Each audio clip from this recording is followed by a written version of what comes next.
Hi everyone. Today we're going to see about exceptional children.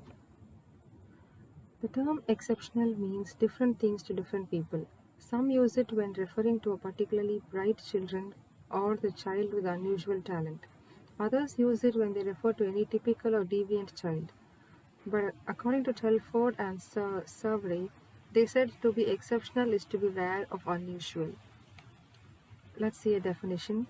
The term exceptional is applied to a trait or to a person possessing trait up to the extent of deviation from normal possession of the trait is so great that because of it the individual warrant or receives special attention from his fellows and his behavior responses and activities are thereby affected.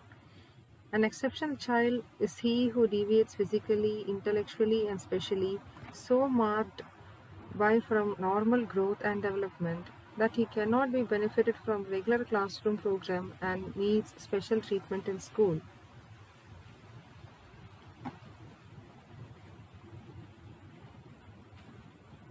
Next, we're going to see about types of exceptional children. Children with hearing handicap. The hearing handicapped are those children who have damaged hearing mechanism and face difficulty in speech and language development. There is loss of hearing. The degree of hearing loss is less in some children while it is more severe in others. The hearing handicapped children may be hard of hearing or deaf. The hard hearing children are those children who have hearing loss but who can hear if spoken too loudly without a hearing aid. A hearing aid will enable them to hear better. For such children, education in general schools is common with other children and it is not difficult. Most of them are already studying. The deaf are those who cannot hear even if spoken too very loudly. They require preparation and basic skills through special techniques before they are admitted in general schools. Hearing aids help them to become more functional. Next, we are going to see about children with visual handicap. The visually handicapped children are those who have problems with vision. Some visually handicapped children can read large print and are functional in their environment, whereas some have severe vision loss and cannot be taught through visual methods. The blind are those who need to be taught through braille or through oral method. They should be given proper training and mobility according to the degree of loss of vision. Next, we are going to see about children with mental handicap. Mentally retarded children are those who have lower level or intellectual functioning and have problems in social adaptability. There is various degree of mental handicap. They are the educably mentally retarded, trainably mentally retarded, and custodial mentally retarded. The educably mentally retarded are those who have minimum educational retardation in school subjects. Such children have problems of social adjustment but are usually not recognized as mentally retarded at the preschool level. The need of repetition of instruction, the adaptive so that they can be identified in early stages. The custodial mentally retarded need help in developing daily living skills. They can be educated in special instructions. They are very poor in adaptive behavior. They need constant care and attention.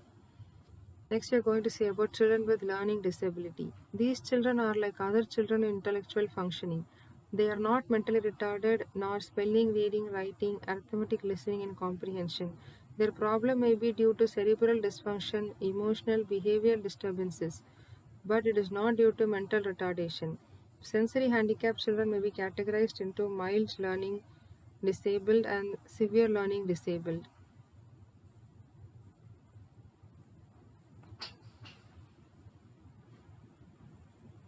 Children with emotional orthopedic handicap. Speech handicap refers to minor and major language problems.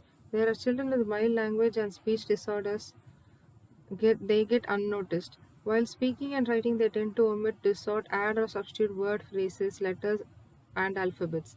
They stammer and are quiet, have long gaps in speaking full sentences. Their problems should be corrected before they start school. Children with special health problems. Under this category, we have children whose poor physical condition makes them inactive and who require special health precautions in school and adequate medical checkups and support.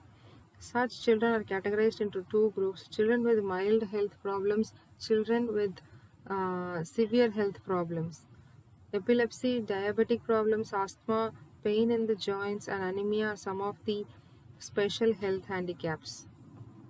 Next is children with multiple handicaps. Multiple handicaps refer to more than one handicap in the child.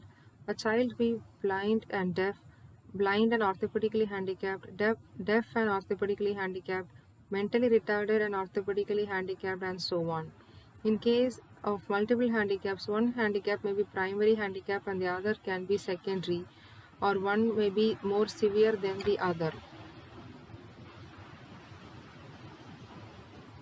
It is therefore very important to identify the primary and the secondary one, and they need a more affection and love from their parents and teachers. Next, we are going to see about needs and problems for exceptional children. All children have certain basic needs. The needs of children are often accompanied as a result in certain problems. The needs and problems of exceptional children are similar to and at the same time different from those of exceptional children. The needs and problems of exceptional children are also very depending upon the direction and degree of their deviation from normal children and their type of exceptionality. For example, the needs and problems of mildly and moderately handicapped children are different from those of severely handicapped children.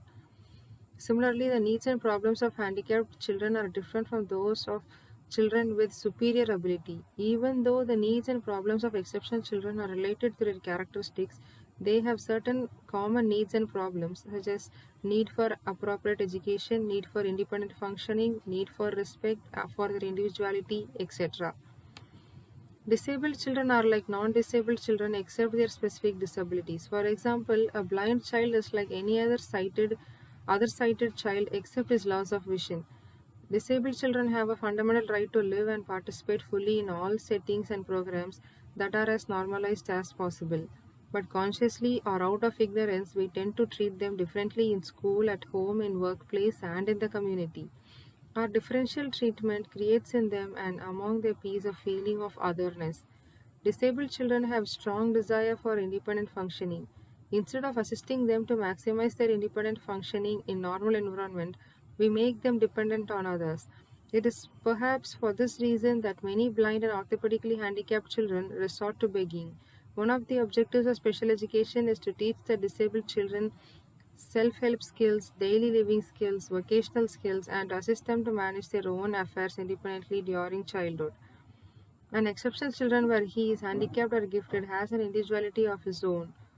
He thinks, learns, acts, and adapts in his own way. He has the capabilities to live a better life and to improve his functioning level in the community. Teachers need to have confidence on his capabilities and respect for his individuality. In schools, exceptional children do not have the opportunity to express themselves fully. Their individuality is suppressed and at the times punished by teachers. Thus, I conclude exceptional children need free and appropriate education to maximize their capabilities. Such education should not be provided to them out of sympathy or as a privilege granted to them.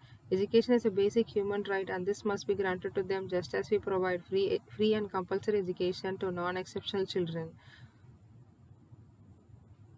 Thank you. These are my references.